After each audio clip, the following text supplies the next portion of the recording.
pessoal, tudo bem com vocês? Então, hoje eu vou fazer o comentário do simulado primeiro e segundo ciclo, tá? A parte relacionada a processo de ensinar e aprender e a parte específica de linguagem, ciências, ciências humanas, ciências da natureza e matemática, duas questões que foram mais didáticas, demais serão comentadas pelo professor Valmir, tá bom? Então, vamos lá na nossa primeira questão do nosso comentário aqui, do ensinar e aprender. Então, o processo de ensinar e aprender, lembrando, né?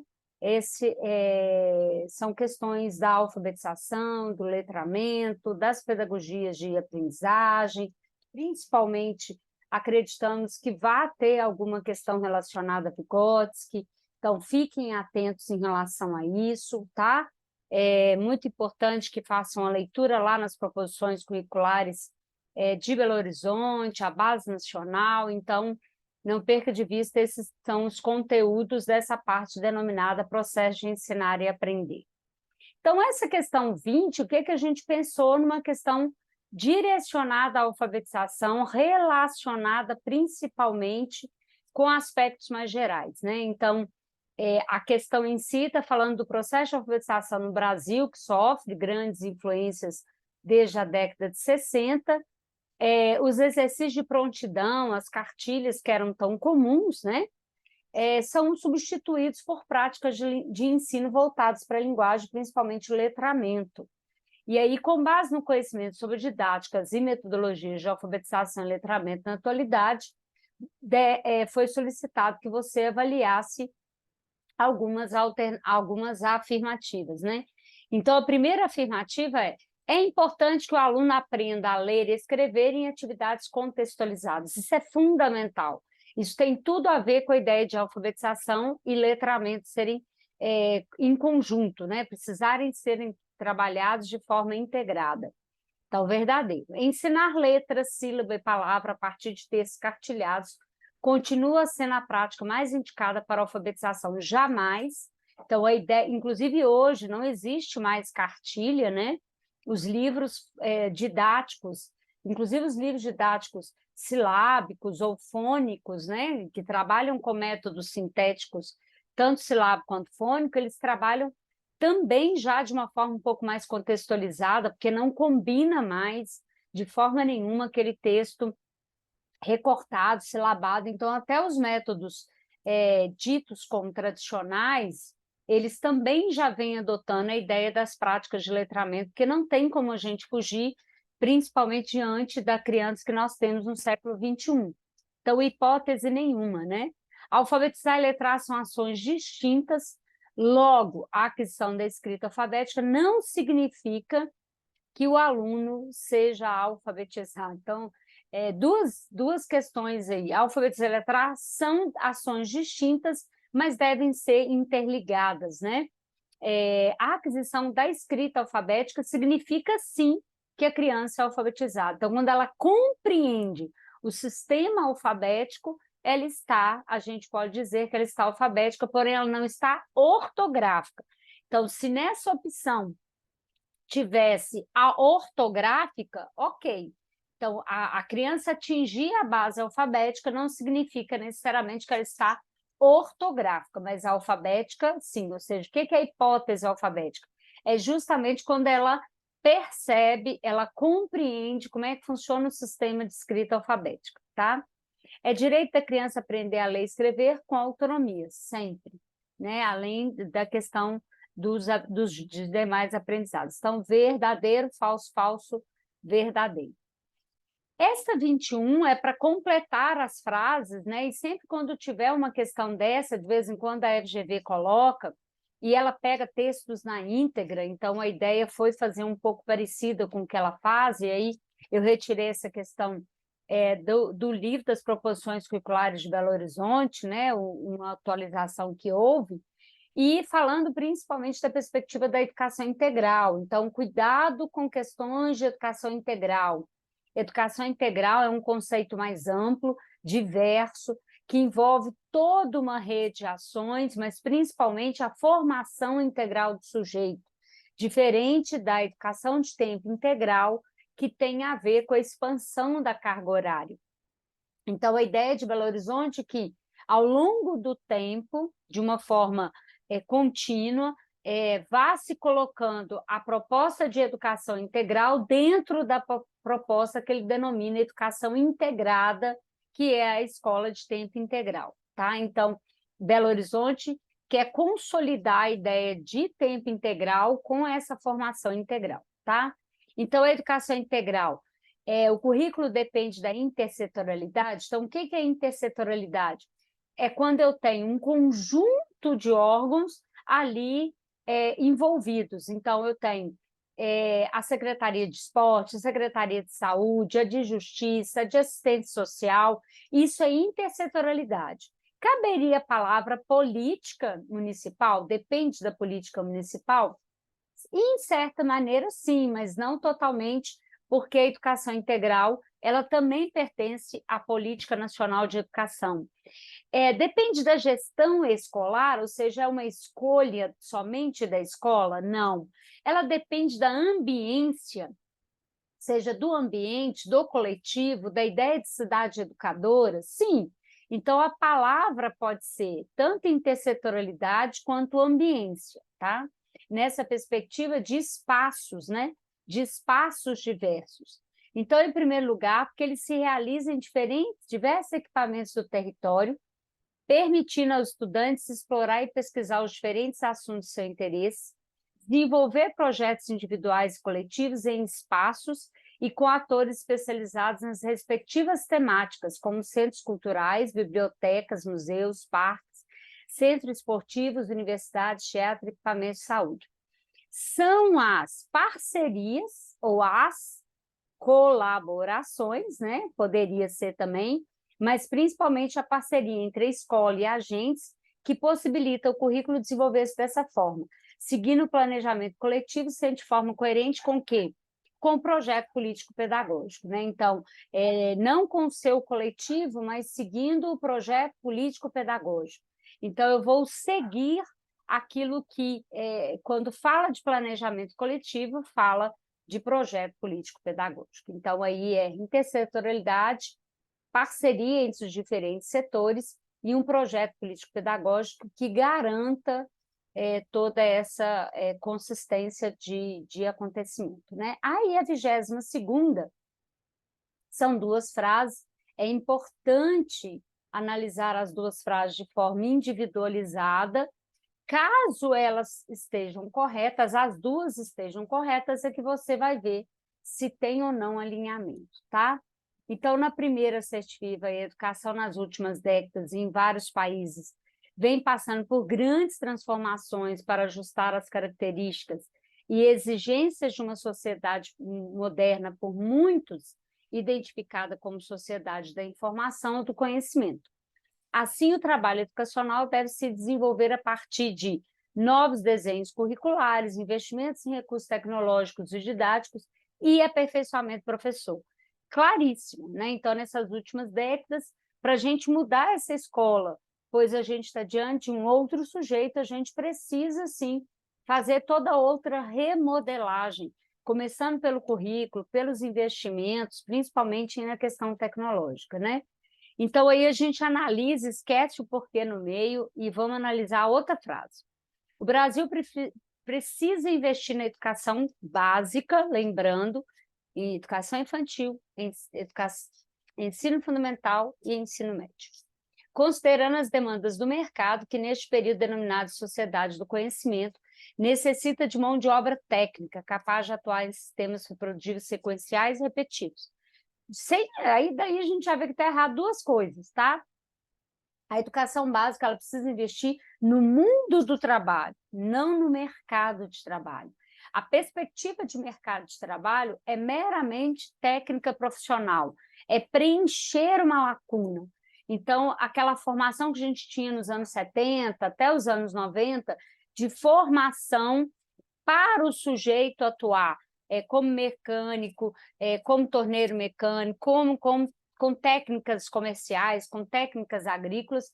Essa é uma proposta hoje que não vale mais, porque a gente tem uma estrutura de sociedade que modifica muito, então eu preciso formar o sujeito de uma forma emancipatória, participativa, colaborativa, muito mais empreendedora, com protagonismo do que responder à demanda do mercado de trabalho. Então, a ideia é formação para o mundo do trabalho.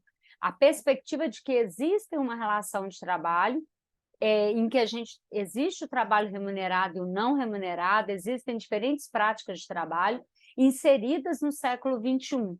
E aí essa criança, adolescente, esse jovem, né, ele poderá fazer as suas escolhas mediante isso. Então, a primeira está correta e a segunda incorreta. Então, letra D, né? A 23 aí é da Base Nacional, então ela é uma referência para o desenvolvimento de aprendizagens consideradas essenciais a todos os estudantes, né, da educação básica. Lê as afirmativas abaixo e identifica as que são exemplos de habilidades presentes na Base Nacional. Eu vi umas 2 questões desse tipo na FGV, então pode cair. Qual é o detalhe importante para vocês saberem diferenciar competência de habilidade? As competências, elas são muito gerais, elas são muito aglomeradoras de muitas áreas. Já a habilidade tem um detalhe que é específico. Ela identifica conteúdo, tá? As habilidades, elas aparecem em conteúdos, tá? Então, como que eu identifico claramente se indicar um conteúdo específico de alguma área, pode saber que é habilidade e não competência. Um outro detalhe são verbos. Então, verbos muito abrangentes também implica em competência. Mas nós temos habilidades também que têm esses verbos abrangentes, como exercitar, explicitar, analisar, relacionar. Então, o jeito melhor de você diferenciar uma competência de uma habilidade é verificar se, dentro daquele texto, cita algum conteúdo especificamente. Se citar algum conteúdo especificamente, é habilidade e não competência, tá? A número 1, por exemplo, exercitar a curiosidade intelectual, recorrer à abordagem própria das ciências, incluindo a investigação, a reflexão, a análise crítica, a imaginação e a criatividade, ou seja, está muito abrangente. Então, ela é uma competência e não uma habilidade. Então, a própria das ciências, quais ciências?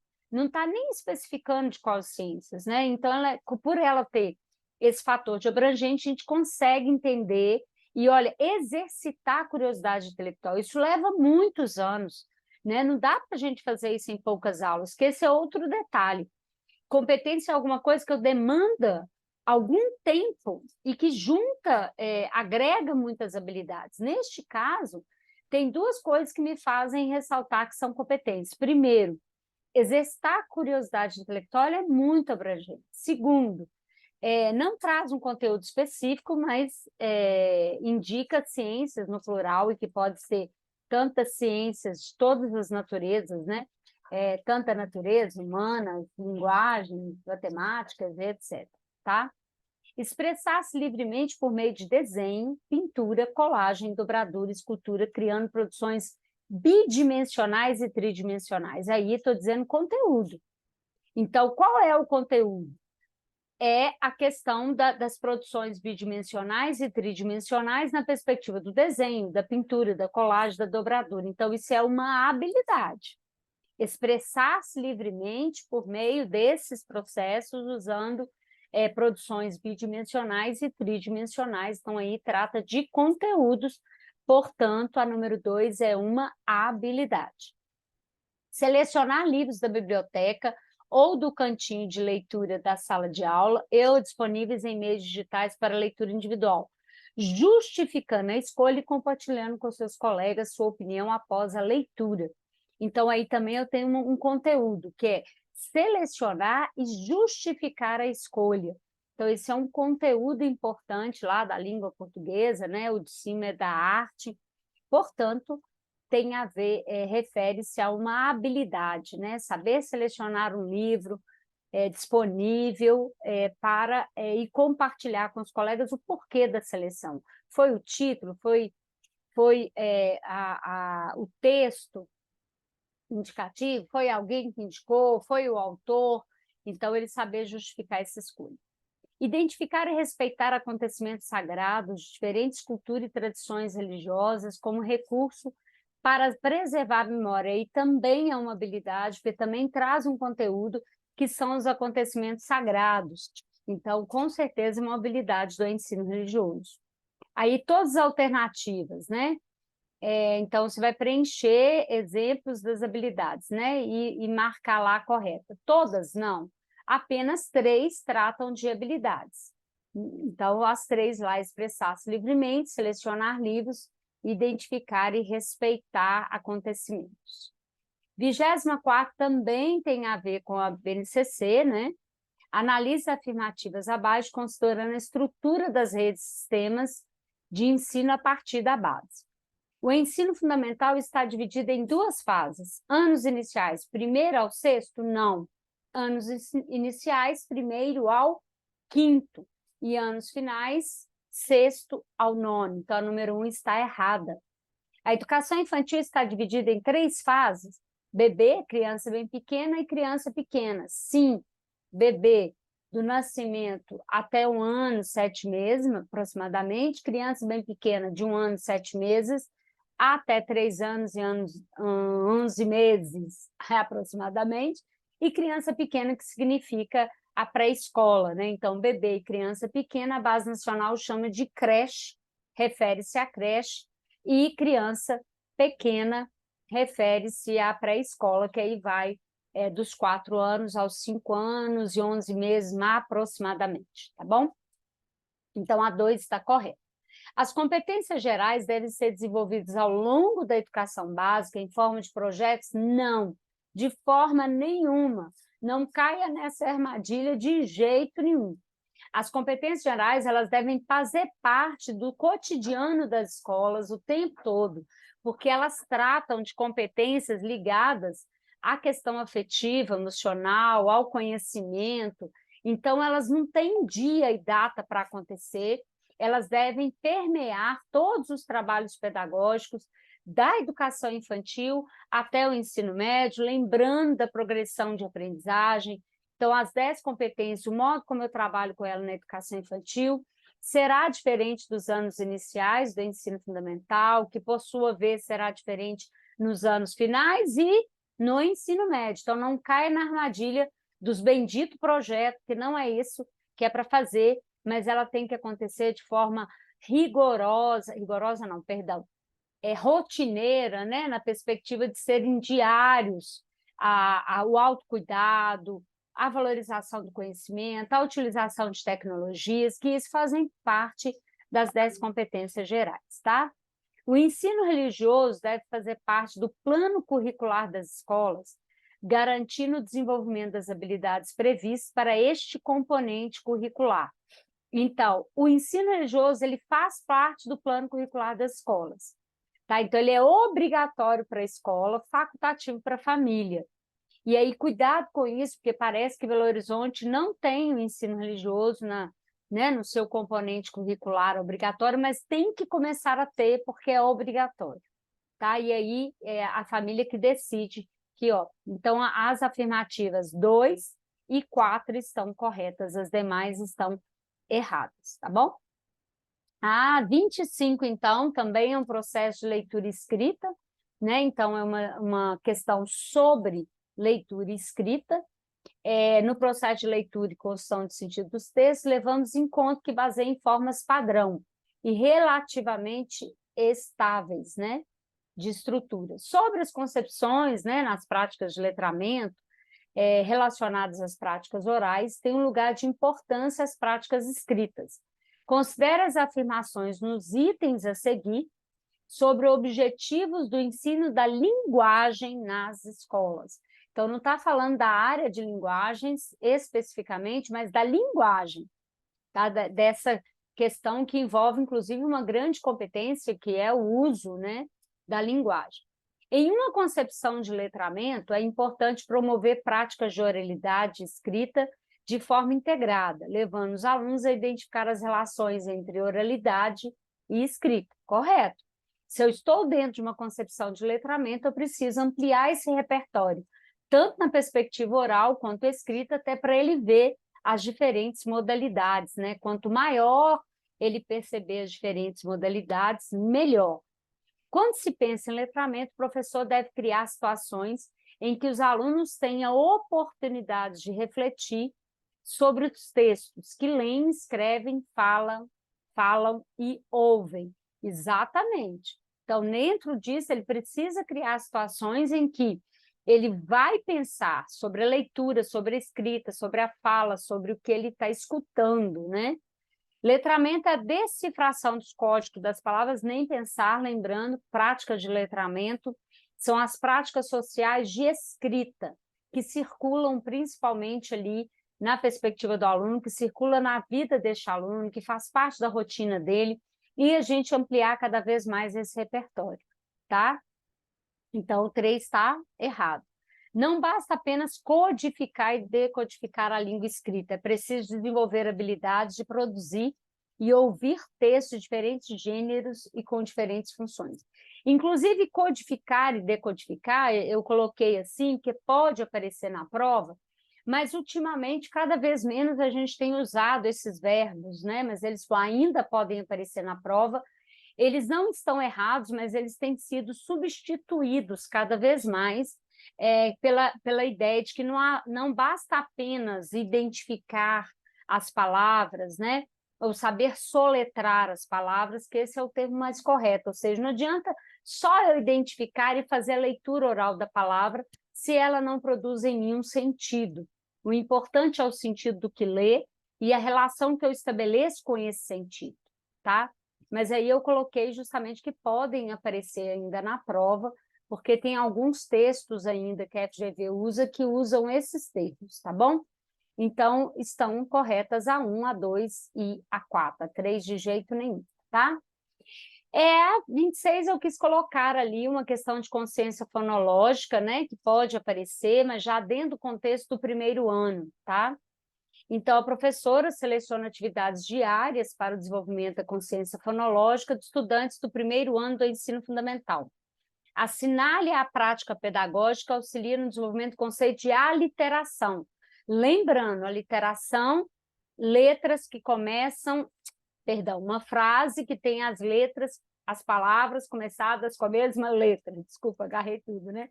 Então, vou voltar a explicar aqui.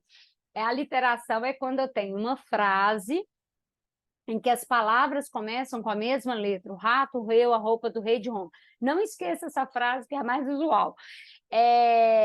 E a rima é o que sons finais iguais, né? Então, a aliteração ajuda a criança a perceber sons iniciais e o jogo de rima a perceber sons finais, que são muito importantes, principalmente para as crianças que estão lá na hipótese silábica alfabética. A percepção desses sons ajuda muito ela a entender a configuração de algumas sílabas que não são canônicas, né? Que não são formadas por consoante e por vogal, tá?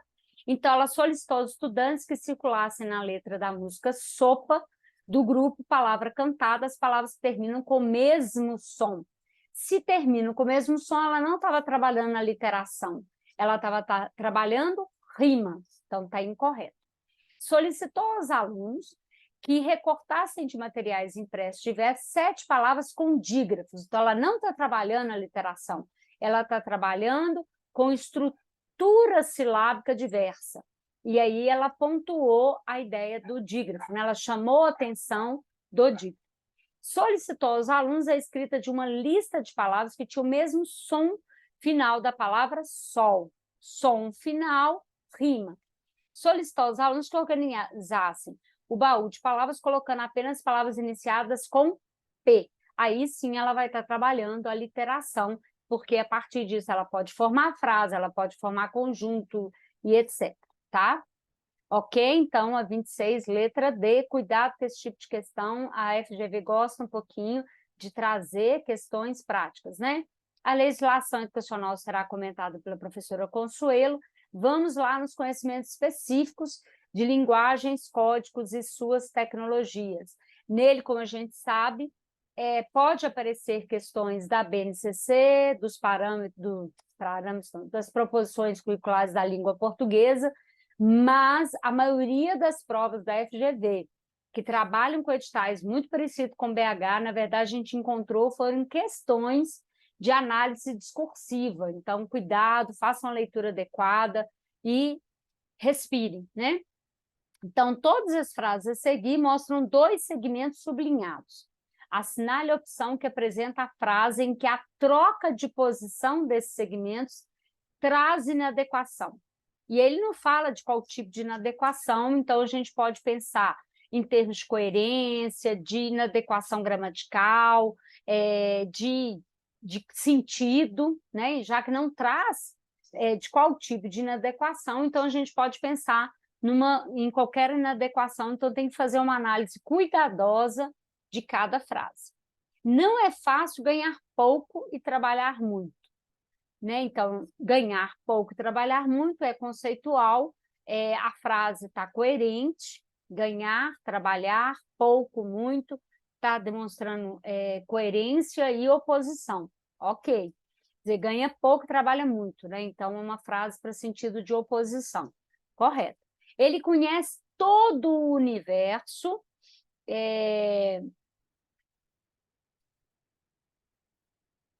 estou procurando inadequação, até eu fiz confusão aqui agora, tá certo.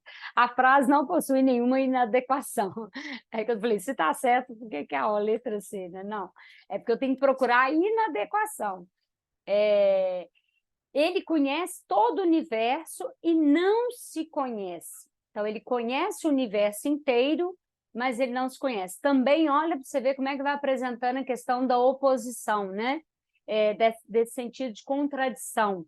Ele conhece todo mundo, mas ele não conhece a si mesmo. Então, a mesma coisa, eu trabalho muito e ganho pouco. Ele conhece o universo, não conhece a si mesmo. Então, também é uma ideia de contradição aí.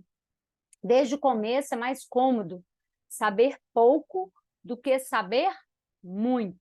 Então, se a gente perceber a letra C, existe aí não uma oposição, mas uma afirmação. Mas vamos lá para D, para entender por que a letra C é que... Então, a letra A apresenta uma oposição tranquila, clara, a letra B também uma oposição, né? Quase que uma ideia de contrário. Agora, olha a letra D também. Quem erra a primeira casa do botão não conseguirá abotoar-se, né? Então, quem erra a primeira, ou seja, vai errar as demais, né? Então, errei a primeira, ou seja, vai produzir ali um efeito de cascata, né? Que é a mesma coisa dessa ideia de que eu não consigo fazer, portanto, está tudo errado, né? Então, não existe o meio termo. Essa é uma frase que nela toda já apresenta uma coerência, né? Então, existe ali uma segmentação e não uma incoerência.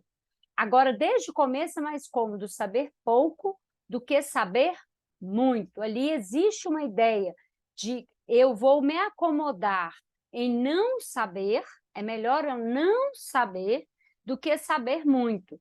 Então, isso vai procurar, desde o começo, vai me causar um incômodo. Esse saber pouco e saber muito não está em oposição, mas está num sentido de afirmação, que a melhor coisa do mundo é não saber nada, porque saber muito não é bom. Então, você quer ficar acomodada, não saber muito. Essa é a ideia, essa é uma frase, é uma afirmativa, e diferente das outras, que traz a ideia, né, a letra A e B, de oposição, e a letra D, né, de linearidade, a letra C é que destoa. A FGV tem um pouco dessas questões. Essa não foi uma questão que eu elaborei, eu trouxe de uma prova do Legislativo, e a FGV tem um pouco essas maldades. Eu trouxe essa uma questão difícil para vocês, mas que pode cair também nesse molde. Aí é analisar a frase, sempre buscar, na perspectiva na análise discursiva, função. Ela é de oposição, ela é, né, contrária, ela é de linearidade, ou seja, ela é de causalidade, ela é uma frase que traz impacto, ela é afirmativa. Então, essa inadequação ela está diferente na perspectiva da troca ali de posição. Ao trocar o posicionamento, eu não causei nenhuma oposição, mas sim uma afirmação de que o melhor é não saber nada, né? Ou saber muito pouco. Então, eu estou afirmando e não contradizendo, como eu estava fazendo aquele jogo entre A, B e D, tá bom? Essa é uma questão mesmo mais pesadinha para vocês aí tentarem pensar. 32 já é mais tranquila, né? Então, tem um texto, então, usá-los ou não é um falso dilema.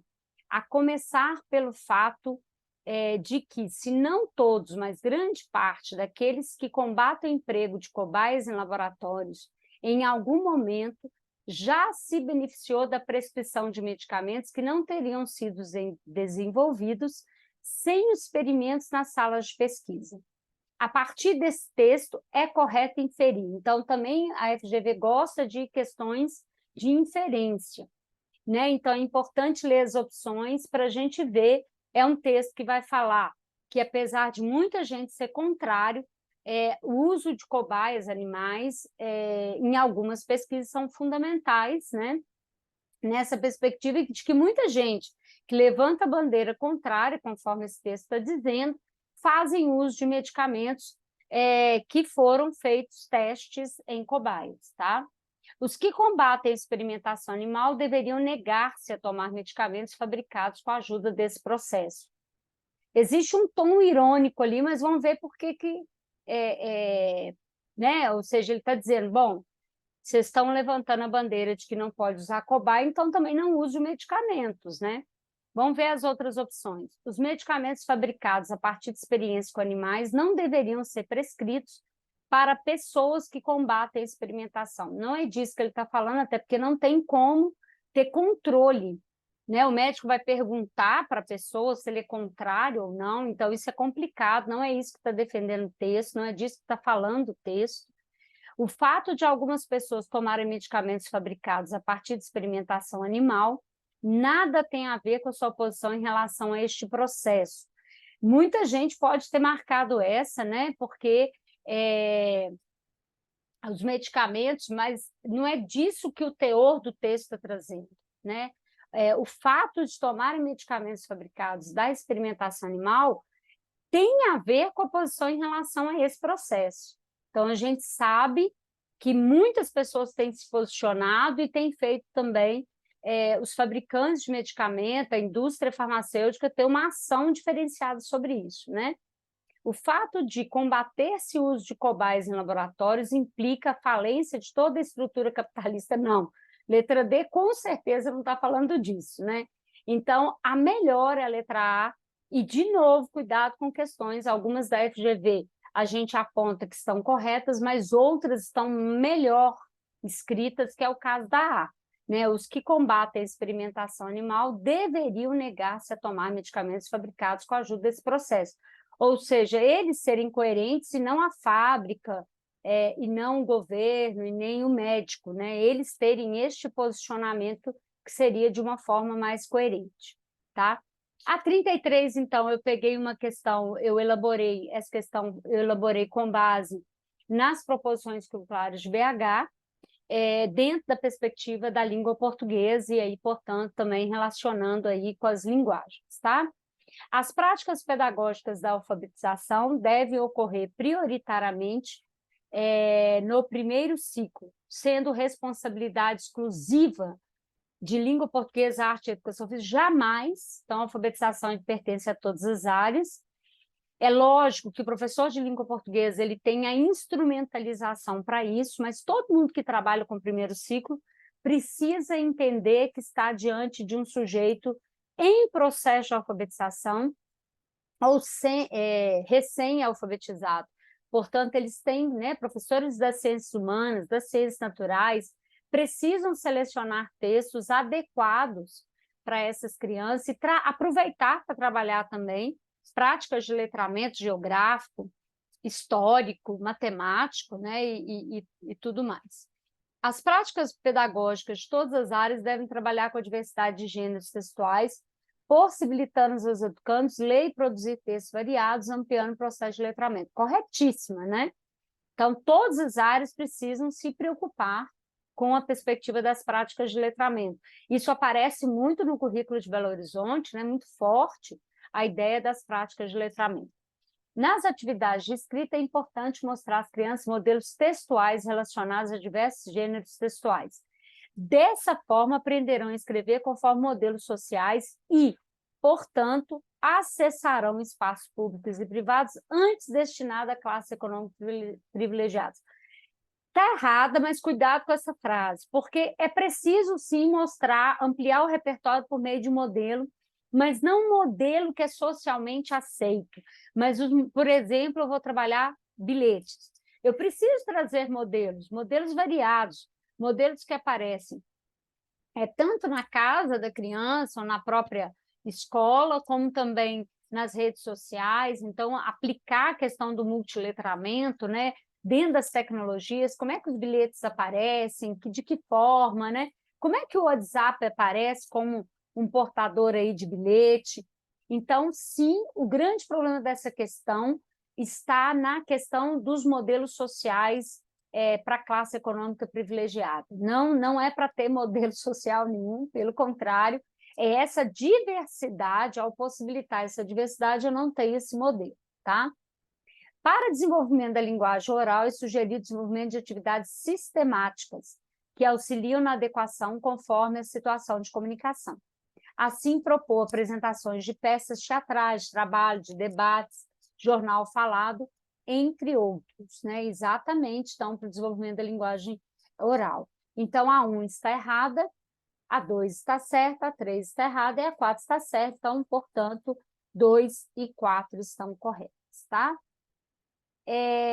A 34 eu também retirei de uma prova da FGV, se eu não me engano, para gestão administrativa, não era da educação, mas eu achei uma questão muito parecida com algumas questões que a gente encontra lá na FGV para linguagem e suas tecnologias, porque trabalha também com análise discursiva, tá? Assinale a frase em que não ocorreu um processo para evitar a repetição de palavras idênticas. Então, essas são atividades que a gente pode aplicar, igual eu falei, muitas a gente pode aplicar no 4º, 5º ano, tranquilamente, que é uma boa questão, né? O diabo cita as escrituras quando isso lhe convém. Então, o lhe convém foi feito um movimento ali, né, de supressão da repetição, portanto, o lhe refere-se ao diabo, né? E, portanto, está correto. Ninguém promete tanto quanto aquele que não pretende cumprir. Então, aquele também é o uso aí que expressa, né, essa supressão dessa repetição. Então, ao invés de eu repetir, ninguém promete tanto quanto aquela pessoa ou aquele que não quis, né, ou de novo, ninguém pretende cumprir, então ele está repetindo que ninguém pretende cumprir, então aquele eu estou me referindo, né? Então, ele é uma preposição, desculpa, não é preposição, pronome demonstrativo, desculpa, ele é um pronome demonstrativo que faz a referência ao ninguém ali, né? Naquele que não promete, aquele que promete não cumpre, né? Então, para evitar essa repetição, o pronome ali. Nas coisas grandes, os homens se mostram como lhes convém. Então, os lhes ali refere-se aos homens, portanto, não preciso repetir a palavra homem. Nas pequenas, como são. Né? Então, o próprio corte da frase ali, a pontuação também foi um recurso usado para evitar a repetição, né? Porque poderia, nas coisas grandes, os homens se mostram como lhes convém, nas pequenas, homens também apresentam-se como são. Então, para evitar isso, colocou ali o ponto e vírgula. Então, esse recorte da frase faz com que tenhamos, então, essa configuração. A exibição exterior é um pobre substituto para valor interior. Nessa frase, na verdade, não existe nenhuma tentativa de repetição, tá? Então, não tem nenhuma tentativa de repetição. Exibição exterior é um pobre substituto para valor interior. Então, não existe nenhuma hipótese ali de repetição, portanto, não houve nenhuma ação para evitar a repetição, porque não é uma frase que faz referências ao sujeito, né? Novamente. Então, é uma frase que só tem o sujeito ali explícito, tá? Então, portanto, não é uma frase que faz, não é uma oração, né? Composta ali, que precisa que o sujeito faça referência a ele novamente, tá? Então, portanto, é a letra D. Leia a frase. O povo é como uma cera mole, tudo depende de mão que o modele. E essa frase é interessante, né? Porque é uma frase muito parecida com o que a Montessori falava das crianças, né? Que a criança é um monte de argila aí que depende muito de quem vai modelá-la para que ela se configure no que ela é, né? Enquanto adulta. Bom, então é um monte de cera mole, tudo depende da mão que o modela. Nessa frase, o povo é visto como preguiçoso? Não tem nenhuma referência textual ali da questão do preguiçoso, né? Sonhador? Não. Ele é o quê? Influenciável, né? Está na cara. Corajoso? Nem pensar. Ele é uma cera mole, eu faço com ele o que eu quiser, eu levo, né, a boiada para onde eu quiser, né? Assim, então, é nessa perspectiva infeliz. Essa também foi uma questão que eu tirei de uma prova da FGV para advogado, se eu não me engano, tá? Que aí eu fui tirando questões discursivas, né? Nessa perspectiva de análise discursiva, não discursiva de responder, mas já, que leva a essa análise mais reflexiva discursiva. Essa 36 eu elaborei com base na BNCC de língua portuguesa, ali, terceiro e quinto ano, tá? Então, essa habilidade diz assim, ó, e é para a alternativa que é incorreta. Lá na FGV, a gente vê muito assim, analise a habilidade abaixo e a exceção de uma, né? Ou assinale a exceção de uma. Aqui eu preferi já colocar a alternativa incorreta para não ficar um enunciado muito complexo, tá? Recorrer ao dicionário para esclarecer dúvidas sobre a escrita de palavras, especialmente no caso de palavras com relações irregulares, fonema, grafema. Então, essa é uma atividade, é uma habilidade em que a gente trabalha muito com o terceiro ao quinto ano, tá? A habilidade acima pertence ao componente curricular de língua portuguesa para estudantes do terceiro e quinto ano do ensino fundamental. O problema ali é a letra I. Não é terceiro e quinto ano, terceiro ao quinto ano. Vocês vão lembrar que toda vez que eu tiver números que não são sequenciados, eu tenho de terceiro ao quinto. 5, então, do primeiro ao quinto. E não estou me referindo ao terceiro e quinto ano. Né? Então, dessa forma, essa é uma questão que já está incorreta, mas vamos ver as outras. A professora do terceiro ano, pretendendo desenvolver habilidade acima, solicitou aos alunos que buscassem no dicionário a escrita a palavra cachorro, pinguim, gafanhoto, pois houve alto índice de erros no ditado. Então, olha lá, recorrer ao dicionário para esclarecer dúvidas sobre escrita, especialmente casos de palavras com relações irregulares, fonema, grafema, que é o caso de cachorro, gafanhoto, pinguim. Então, a habilidade está correta ali na ação da professora. A professora do quinto ano solicitou aos alunos que completassem palavras com J, G e X de um texto. Para realizar a atividade, a professora disponibilizou dicionários para consulta, caso necessário. Correto também. Então, ela usou justamente porque o J, o G e o X possuem relações irregulares na relação com fonema grafema. A habilidade acima compõe a unidade temática de língua portuguesa relacionada à análise linguística semiótica, certinho. Então, essa é uma habilidade que compõe aquilo que a gente chama de eixo da linguística, né? Ou aquela parte que a gente precisa trabalhar a ortografia e gramática de uma forma mais processual. Então, a letra A está errada porque não é terceiro e quinto ano, mas é terceiro ao quinto ano. Então, tem que trabalhar no terceiro, no quarto e no quinto ano. Só o detalhe da letra ali não foi maldade pedagógica, mas para vocês ficarem atentos, tá? As questões 37 aqui a 38, tá? Na hora de redigir aí acabou ficando assim, né? Então, a 38 e a 39, Não, a 37 a 38, o Valmir vai explicar para vocês melhor, então vou ficar com a 39, tá? 39, 40, que apareceu isso daí, mas que nós já vamos consertá-lo. Então, a 39.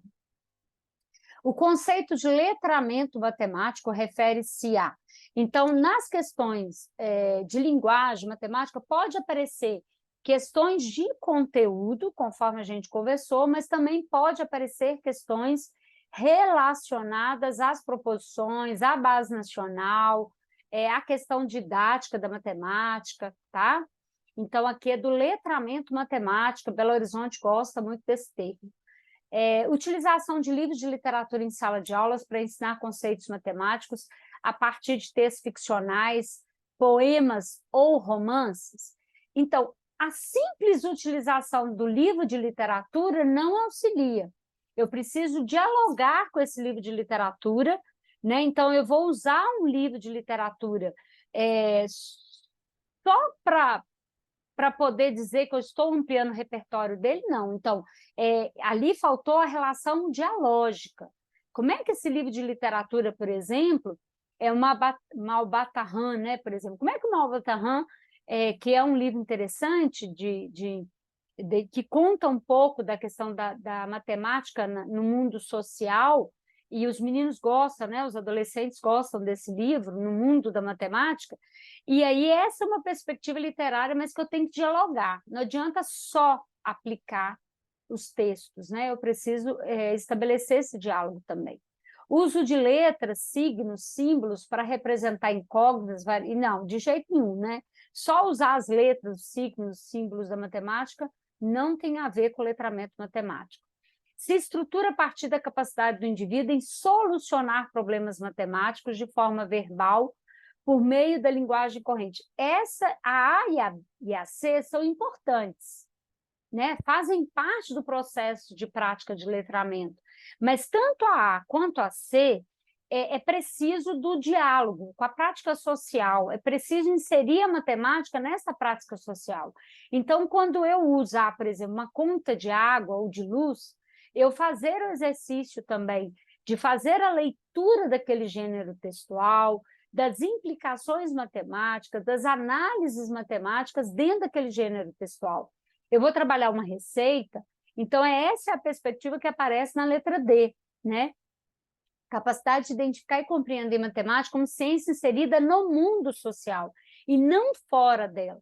Então, é preciso, sim, trabalhar os contextos literários de diferentes gêneros que circulam na sociedade, mas mostrando para a criança, para o adolescente, que a matemática faz parte, que a leitura matemática ela é muito importante, né? Vamos lá para 40 também, que ficou esse númerozinho aqui, não o número 40, mas vamos lá, né?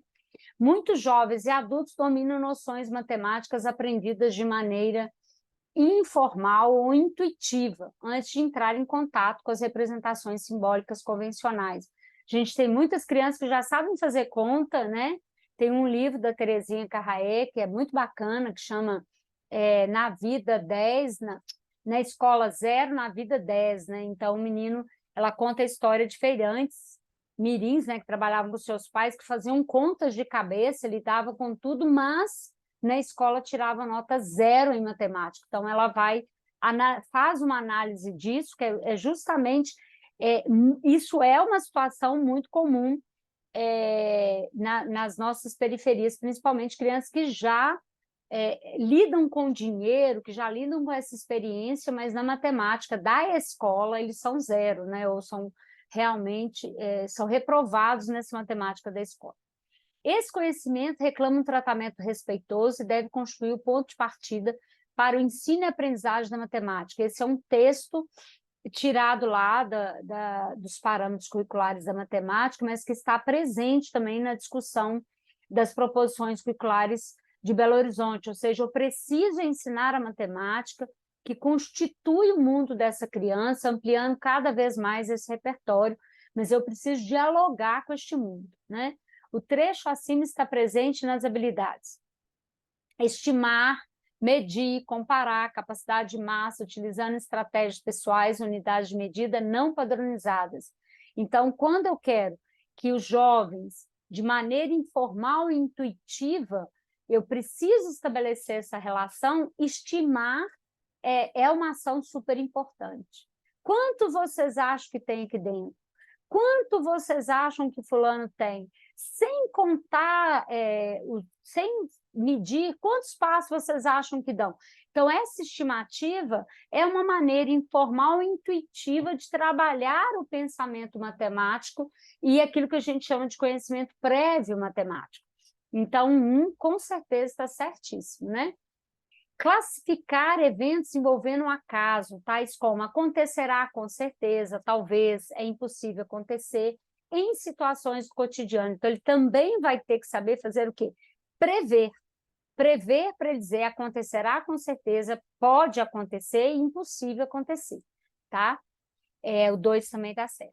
Resolver elaborar problemas de adição e subtração envolvendo números de A até 3, com os significados de juntar, acrescentar, separar, retirar, utilizando estratégias pessoais. Sempre quando ele tiver que usar alguma coisa do conhecimento prévio, do conhecimento dele, vai atender justamente a essa frase aí.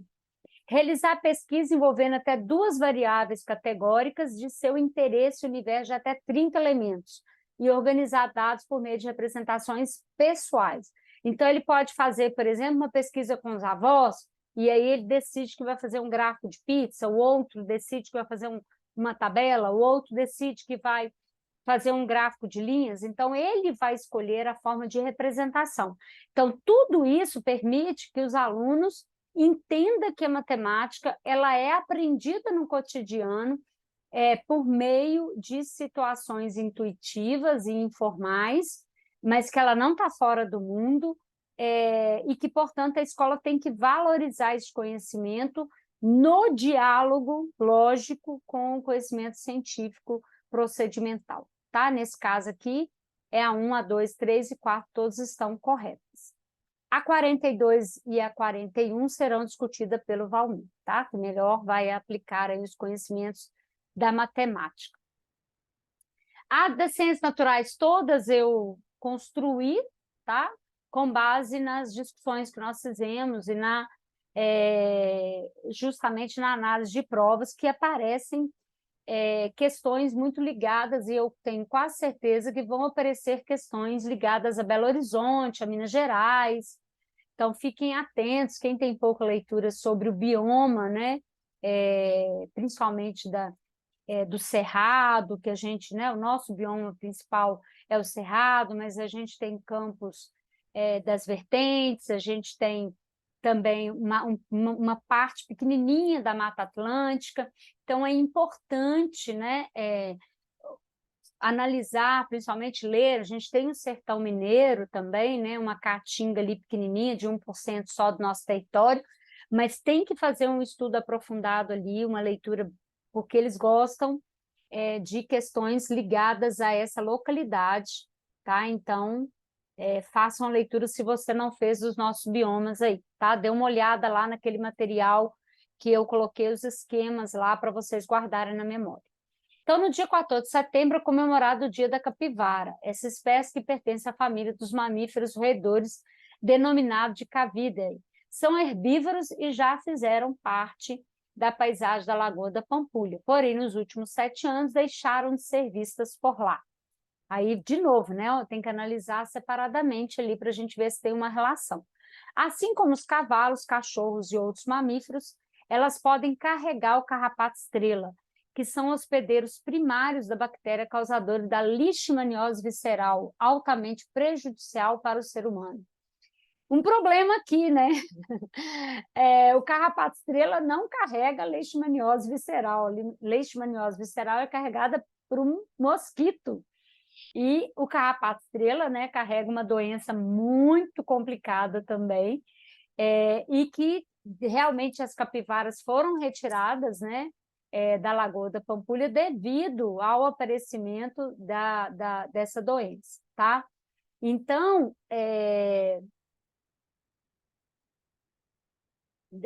só um pouquinho, deu um problema aqui. Então, a leishmaniose, né, visceral, ela também é muito comum, muito endêmica na região de Minas Gerais, principalmente ali Belo Horizonte, região metropolitana. Então, também pode aparecer essa doença, a leishmaniose visceral, ela é provocada por um mosquito. Já a capivara, né, o carrapato estrela, né, que a capivara carrega, ela provoca a febre maculosa, que a gente teve casos, né, depois tiveram casos, inclusive, de um falecimento de um garotinho, e isso causou uma repercussão nacional, que fez, então, que as capivaras que ficavam ali passeando pela Pampulha fossem direcionados para outros locais, tá? Então, a alternativa primeira é verdadeira e a segunda é falsa. Cuidado com essas doenças, tá? Principalmente essas que são endêmicas, né? Febre amarela, dê uma lida sobre febre amarela, que é endêmica, barbeiro, né? Da doença de Chagas, dê uma lida sobre isso, que também é uma região do sertão de Minas, é endêmica ainda, aparece ainda alguns casos de doença de Chagas. Então, são doenças que aparecem em Minas e que podem, sim, constituir as questões lá, ainda dá tempo de você fazer uma lida, tá? O ato reflexo, né, que é aquele que a gente bate o martelinho no joelho, o joelho levanta, né, a perna levanta, que é um ato involuntário. Então, por mais que eu segure a minha perna, ele vai responder. Então, esse ato reflexo, ele é devido à ação independente dos glândulos, não. Glândulos ficam, né, em regiões que, quando estão inflamados, a gente vai dizer que tem ínguas, né, que são os glândulos. Então, a gente tem regiões assim pontuais em que os médicos examinam para ver se existe alguma inflamação. Do encéfalo, então, a gente vai pensar no encéfalo como essa massa cefálica toda, em que eu tenho lá o cérebro, o cerebelo, o bulbo, né? O cerebelo é uma parte do encéfalo, então também não. A medula espinhal, sim, porque é ela que faz parte do nosso sistema central, aí, nervoso central, e que vai carregar todas as informações. Então, aquele queimadinho no dedo, que faz com que eu tire o dedo, mesmo eu não enxergando o fogo, eu retiro, isso é um ato reflexo, sem pensar, porque se eu pensar, eu machuquei, né, gravemente. Então, sim, o ato reflexo, ele é involuntário, independente, ele acontece devido à medula espinhal, né, nessa proporção. Então, dá uma lida mais também lá, que é importante, tá? 45, então, análise afirmativas abaixo, considerando as proposições curriculares de Belo Horizonte, ciências naturais. Então, todas as provas eu coloquei uma questão das proposições, mas para a gente ver que não tem muita novidade, tá? Então, o discurso que Belo Horizonte defende é muito parecido com os demais discursos, né, que circulam, tá? A observação direta, a experiência, a visita técnica, entre outros recursos, pode impedir os alunos na compreensão da relação entre conhecimento científico e método científico, aspecto central para as ciências naturais. Não impede nada, né, gente? Pelo amor de Deus, né? Está totalmente errado, ela não pode impedir, pelo contrário, ela pode proporcionar, né, a compreensão dessa relação. A partir das aulas de ciências, crianças desde o primeiro ano devem interagir com os conhecimentos científicos em diálogo com a sua realidade, curiosidades e hipóteses. Sim, então, as ciências desde o primeiro ano, né, lá na pré-escola também, não como ciências, mas com a questão das transformações, das quantidades, né, do mundo ao redor dessa criança em termos de campo de experiência, pode contribuir muito para a ampliação desse conhecimento. As atividades escolares de ensino de ciências devem criar condições para que os educandos possam desenvolver a capacidade de compreender a natureza, deixa eu ver como é que eu ajeito aqui sem cair, a natureza como um todo dinâmico, não sendo o ser humano parte integrante e nem agente de transformação, é também totalmente errada, né? As atividades escolares devem, sim, compreender a natureza como um todo dinâmico, sendo o ser humano parte integrante das transformações. Então, o problema ali é não sendo, o restante está correto. As aulas de ciências devem ser dinâmicas por meio do uso de metodologias ativas, assim como de tecnologias digitais. Além disso, não deve isolar os conceitos das ciências, mas sim discuti-los em integração a outros saberes escolares e sociais. Corretíssimo, de acordo com as proposições. Portanto, nós temos a 1 errada, a 2 certa, a 3 errada, a 4 certa. Então, eu tenho apenas 2 afirmativas corretas, tá? Muito bom. Aí, aqui, a gente tem um detalhe, deixa eu ver se eu consigo enquadrar bonitinho, sem ele arrastar.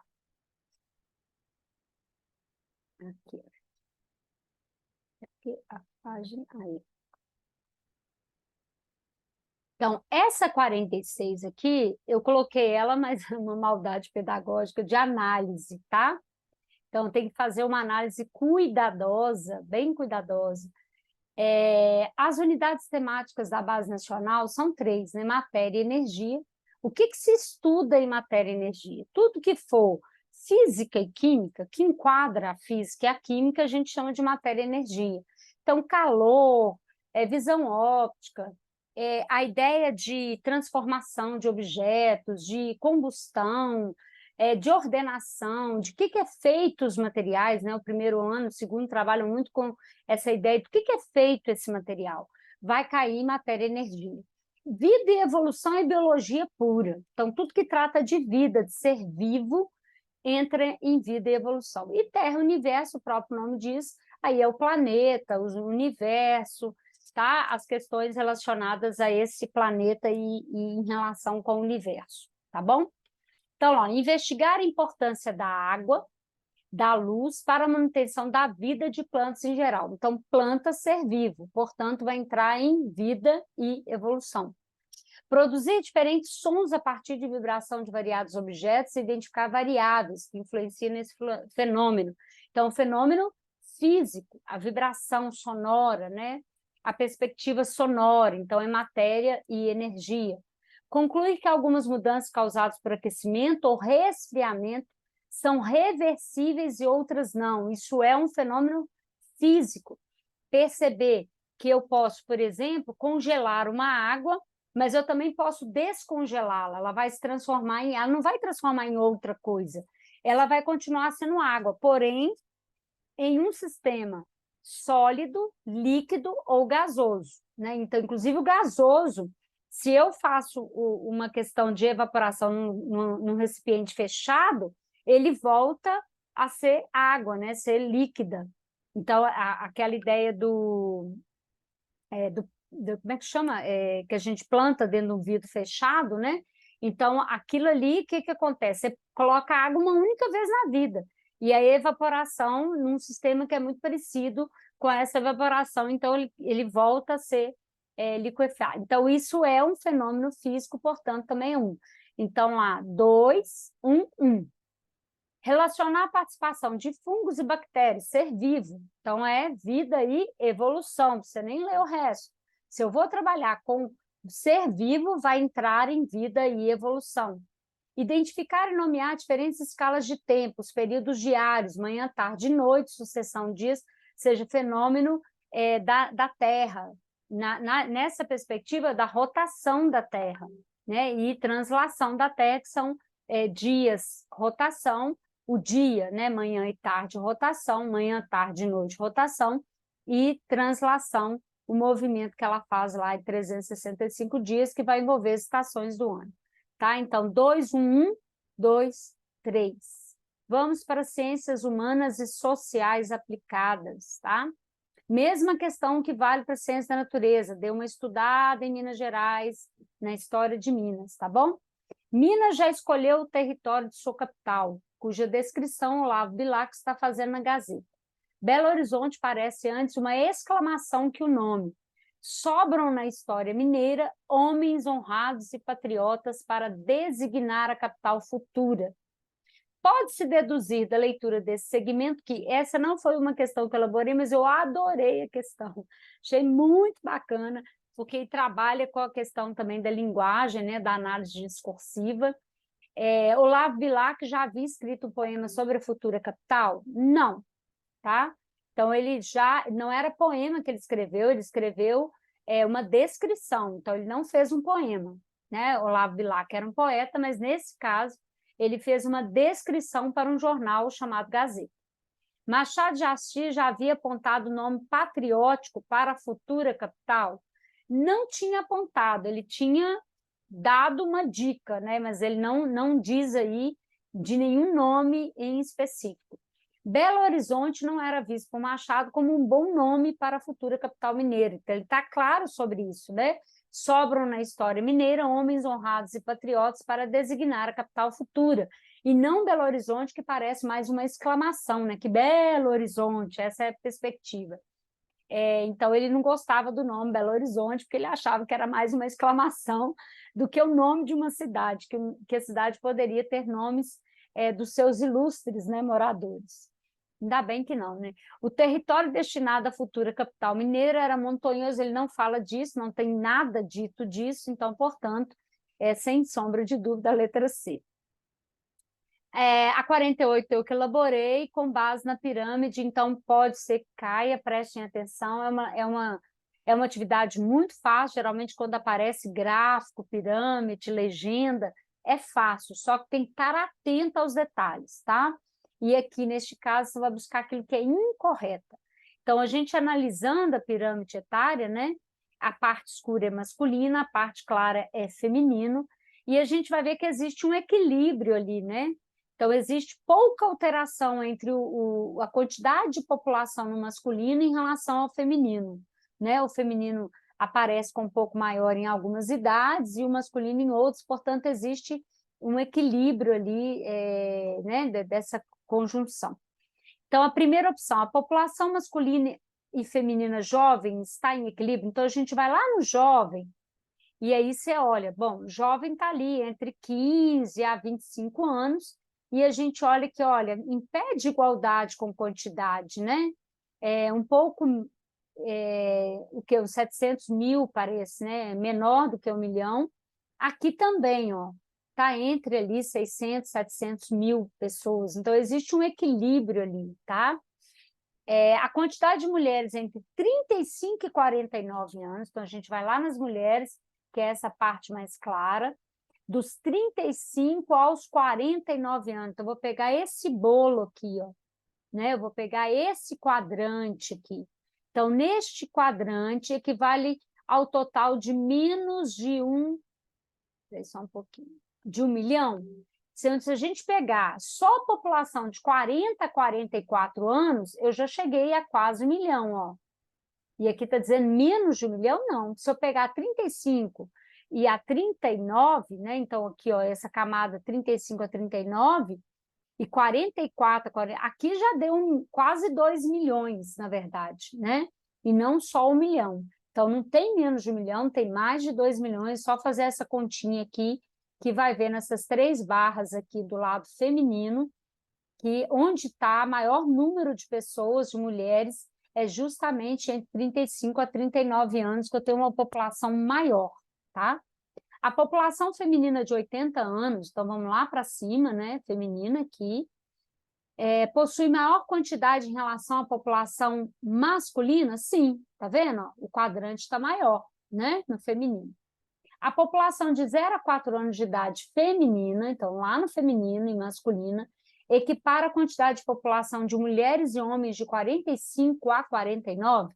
Aí eu vou lá no 45, 49, ó, e equipara, ou seja, está muito próximo, né? Pouquíssima diferença, ó, tanto no feminino quanto nos 4 aninhos. Então, existe uma equiparação. Não estou dizendo que é igual, eu estou dizendo que equipara, né? Ou seja, existe uma aproximação, tá? Então, portanto, é a letra B, porque equivale ao menos de 1 milhão, não, equivale a mais de 1 milhão. Esse aqui, então, é um texto que, conforme eu já disse, a FGV gosta um pouco de trabalhar com essa coisa do complete. Então, aqui é só um deles, né? Então, a gente vai lembrar, Minas Gerais, nós temos todos, menos o equatorial, tá? O equatorial, ele pertence à Amazônia, acima da linha do Equador, por isso que nós temos o subtropical em regiões, principalmente do sul de Minas, algumas regiões do sul de Minas, nós temos a presença de queda, né, bem leve, de neves, né, de baixíssimas temperaturas, como regiões como Monte Verde, né? Regiões do sul, que são também de altitude. Nosso maior território é tropical de altitude, Belo Horizonte está em tropical de altitude, no seu maior grande território é tropical de altitude, mas nós temos também ali equiparando o subtropical no sul de Minas, na zona da mata, né, nas regiões ali próximas a São Paulo também, que é sul de Minas, mas principalmente ali nas montanhas da Mantiqueira. E o semiárido, a gente tem o norte e uma parte do Vale de Jequitinhonha, mas principalmente o norte de Minas, tá? Então, esse é um texto que vai falar de características. Então, leiam as características com atenção, que aí vocês vão saber responder. Então, no tararã do Brasil é diferente. O índice pluviométrico, ou seja, de chuva, né, costuma ficar na média entre 200 e 800 milímetros, tornando-o mais chuvoso do planeta. Apesar disso, há uma distribuição desigual das chuvas em relação ao tempo e espaço, pois as precipitações geralmente são concentradas em certos períodos e lugares, distribuídas irregularmente, o que amplifica o efeito da escassez de chuva, prolongando as consequências da estiagem e intensificando a seca. Então, são lugares que chovem, porém com não muita concentração no mesmo lugar, eles são diluídos, existe o efeito da escassez da chuva e é uma seca. Existem ainda ações antrópicas, né? Ou seja, do ser humano, que degradam o ambiente, reduzindo a capacidade de infiltração da água no solo, provocando aumento do escoamento superficial, a lixiviação, né? Então a água passa direto, vai levando a terra e tudo mais, aquela coisa parecendo um deserto, diminuindo a capacidade de recarga das fontes d'água, tornando-as impróprias para consumo humano pelo excesso de sais. Então, porque existe mesmo aquele solo arenoso que faz com que a água passe por ele e ali subtraia minerais que são importantes e ficando só, às vezes, uma base salina, né? Aquele deserto, aquela imagem que a gente tem de deserto. E, portanto, é tropical de altitude? Não, porque no tropical de altitude a gente vai ter um clima com tendência mais amena, com chuvas com tempos corretos, né? Entre o tempo seco e o tempo chuvoso, a chuva cai com muita frequência em determinadas épocas do ano, principalmente no verão, e a gente tem uma parte seca, mas que não é de longa data, né? Apesar de que isso já está alterando com a questão da mudança climática, mas mantém a estrutura. A gente tem ventos, as nossas temperaturas, elas variam entre calor, mas muito frio não existe, então é diferente. Na equatorial, ela é um tempo de calor o tempo todo, porém com calor com chuva, calor é um pouco mais seco, então você tem a transição, mas é sempre muito calor. E a subtropical, que são tempos de muito calor e muito frio, né? Então, você tem uma parte no inverno que chega podendo chegar até 0 grau, abaixo de 0 grau, e no calor podendo chegar a 40 graus no inverno, né? No verão. Então, você tem essa intermediação, e geralmente o inverno, ele com pouca chuva, ele é seco, e no verão chove, né? Então, portanto, é o semiárido por causa dessas condições. Questões desse tipo, faça a leitura completa, cuidadosa, que a gente só está fazendo comentário, né? Mas nesse tipo de questão, para você acertar e não ter problema, faça a leitura cuidadosa, tá bom? O surgimento dos movimentos indígenas no Brasil foi estimulado inicialmente pela influência do movimento Red Power, então Red é vermelho, né? O povo vermelho dos indígenas dos Estados Unidos, nem pensar, né? Então, o surgimento dos movimentos indígenas no Brasil não teve influência americana, norte-americana, tá? A cabanagem na Amazônia brasileira, a revolta social ocorrida no Império do Brasil, na então província do Pará, né? Que estendeu, não, na verdade, essa revolta foi muito mais de colonos, de cabanos, né? De pessoas que trabalhavam com agricultura ali. Então, não teve essa influência sobre os movimentos indígenas no Brasil. A atuação de jesuítas que contribuíram para a formação dos indígenas, dando-os condições de participarem na vida social do Brasil. Não, os jesuítas colonizaram, né, os indígenas, puderam ajudá-los, sim, na acessão no acesso à língua portuguesa, mas de forma, muitas vezes, a violentar a própria língua, né? Não permitir que eles crescessem na sua própria língua, portanto, os movimentos indígenas não nasceram a partir dos jesuítas, tá? Criação de políticas públicas para a preservação dos costumes, bem como demarcação de terras indígenas, em uma ação, né, muito importante no Brasil, em 1970, que envolveu os povos indígenas e os agentes do governo, que passaram a ter, nas diferentes colônias indígenas, tribos indígenas, grupos, né, indígenas, associações e representantes nos governos, para que o povo indígena pudesse ser ouvido, e aí nasce a FUNAI, nasce todo o movimento indígena para demarcação de terras, para leis próprias para o povo indígena, e até a gente chegar hoje à cultura bilíngue, que é permitida, a questão do uso da língua nativa, né, o respeito às suas territorialidades, costumes e calendários. Portanto, para a gente chegar até hoje, teve um movimento muito grande no Brasil em relação a toda essa mudança e alteração mesmo, que principalmente começou em 1970, e a gente vai ter, né, figuras como o Juruna, o Ayrton Krenak, e outros tantos que vão se constituir dentro dessa importância aí dos povos indígenas. Então, ficamos por aqui. Um detalhe importante: ciências humanas, dê uma lida lá na história de Minas Gerais, dê uma lida na história de Belo Horizonte, na questão geográfica, na questão dos nossos biomas, que isso são questões que a FGV gosta muito de tratar, e eles tratam sempre com localidade, né, relacionada à localidade, tá? Um abraço para vocês, uma excelente prova, todas as vibrações positivas nessa hora, muita calma, respirem, façam a análise discursiva com atenção, né? Não é questão discursiva, estou dizendo, faça a análise das questões, principalmente de linguagem, com calma, analise, perceba a função textual ali imposta, a justificativa, né, a finalidade textual, quem é o sujeito que está falando, para que questões um pouco mais complexas vocês consigam acertar. Um grande abraço, foi um prazer estar com vocês nesse período e muito sucesso. Desejo todo o sucesso do mundo para vocês. Um abraço, até mais.